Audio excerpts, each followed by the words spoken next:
মনে চাপা কষ্ট থাকলেও ঈদ উৎসবে মেতেছে কারাবন্দীরা। পরিবর্তিত পরিস্থিতিতে জেলখানার খাবারেও এসেছে পরিবর্তন। কয়েদিদের জন্য কারা কর্তৃপক্ষ করেছে পোলাও, রোস্ট, গরু, খাসি সহ এলাহি আয়োজন। এত কিছুর পরও পরিবারের সাথে ঈদ না করার আক্ষেপ ছিল। অপরাধী হোক, তবু প্রিয়জনের সাথে ঈদ করতে না পেরে কারো কারো বাড়ির চুলায় জ্বলেনি আগুন। পোলাও মাংস নামেনি কারো কারো গলা দিয়ে। বাবাকে কারাগারে বন্দি দেখে কেঁদেছে অবুঝ শিশুরা। মাইদুর রহমান রুবেল জানাচ্ছেন জেলখানার বন্দীদের ব্যতিক্রম ঈদ উৎসবের খবর। না, এটি কোনো এলাকার ঈদ জামায়াতের চিত্র নয়। এটি ঢাকা কেন্দ্রীয় কারাগারের ঈদ জামায়াত, যেখানে অন্তত ৭,০০০ বন্দী অংশ নেয় বলে জানায় কারা কর্তৃপক্ষ। এর আগে কেন্দ্রীয় কারাগারে বন্দীদের সকালের নাস্তায় দেয়া হয় পায়েস এবং মুড়ি।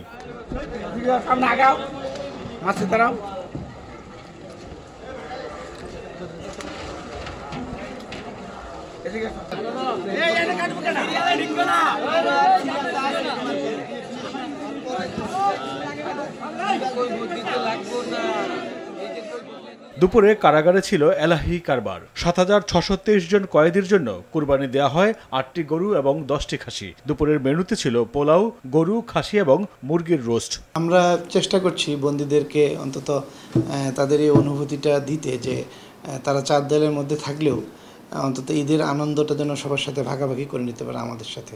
আজকে সকালে নাস্তা হিসেবে ছিল পায়েস মুড়ি।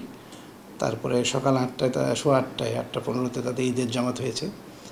এরপরে দুপুরে আজকে থাকছে পোলাও, গরুর মাংস, যারা গরুর মাংস খাবে না খাসির মাংস, মুরগির রোস্ট, মিষ্টি, কোল্ড ড্রিঙ্কস, সালাদ এবং পানসুপারি। রাতে থাকছে সাদা ভাত, আলুর দম এবং রুই মাছ। এর সাথে বিকাল ৩টায় তাদের জন্য থাকছে মনোজ্ঞ সাংস্কৃতিক অনুষ্ঠান। শুধু বিশেষ শ্রেণীর বন্দী যাদের নিরাপত্তার ইস্যু আছে তাদেরকে আমরা সচরাচর বের করি না। বাকি সাধারণ বন্দী যারা সবাই বের হয়ে নিজের খাবারটা নিজেরাই সংগ্রহ করে। কারো বাবা, কারো ভাই, কারো বা প্রিয় সন্তান কারাগারে। পরিবারের সাথে দেখা করার কক্ষে ছিল আবেগঘন পরিবেশ। প্রিয় সন্তানকে ছুঁয়ে দেখতে গিয়েও পারেনি একাধিক ব্যারিকেডের কারণে। ফলে চোখের জলেই বিদায় জানাতে হয়েছে বন্দি জীবনে। বাচ্চাই ৩ মাস পর আর কি দেখতে নিয়ে আসলাম। বাচ্চা জানে ওর বাবা বিদেশ থাকে, মানে বিদেশের পরিবেশ বুঝাইছি যে এরকম রুমের মধ্যে আটকা থাকে, বাইরেতে পারে না।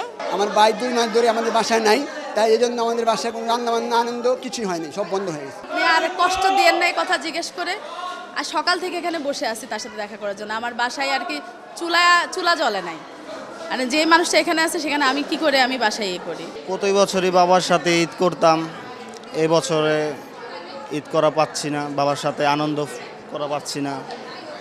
তো একটা জায়গা মিসিং, আমাদের অনেক কষ্ট লাগছে। এছাড়া কেরানীগঞ্জে ঢাকা কেন্দ্রীয় কারাগারে আগত দর্শনার্থীদের মৌসুমী ফল, লিচু, ঠান্ডা শরবত দিয়ে স্বাগত জানায় কারা কর্তৃপক্ষ। আগত শিশুদের জন্য ছিল ললিপপ, ক্যান্ডি এবং চিপস। ছিচড়ে চোর থেকে দাগি আসামি, ভয়ঙ্কর প্রতারক কিংবা রাজনৈতিক মিলিয়ে ঢাকা কেন্দ্রীয় কারাগারে এখন ৭,৫০০-এর বেশি বন্দী। ঈদের দিনে বাড়িতে পোলাও মাংসের মতোই কারাগারও রান্না হয়েছে পোলাও, মাংসের সেমাই সহ আরও নানান পদ। কিন্তু পরিবারের শূন্যতার কারণে কারো মুখই হয়তো উঠছে না সেই খাবার। তাই পরিবারের সেই মানুষটির সাথে সাক্ষাৎ করতেই কারাগারে ভিড় করছে পরিবারের সদস্যরা। মাইদুর রহমান রুবেল, RTV, ঢাকা কেন্দ্রীয় কারাগার, ঢাকা।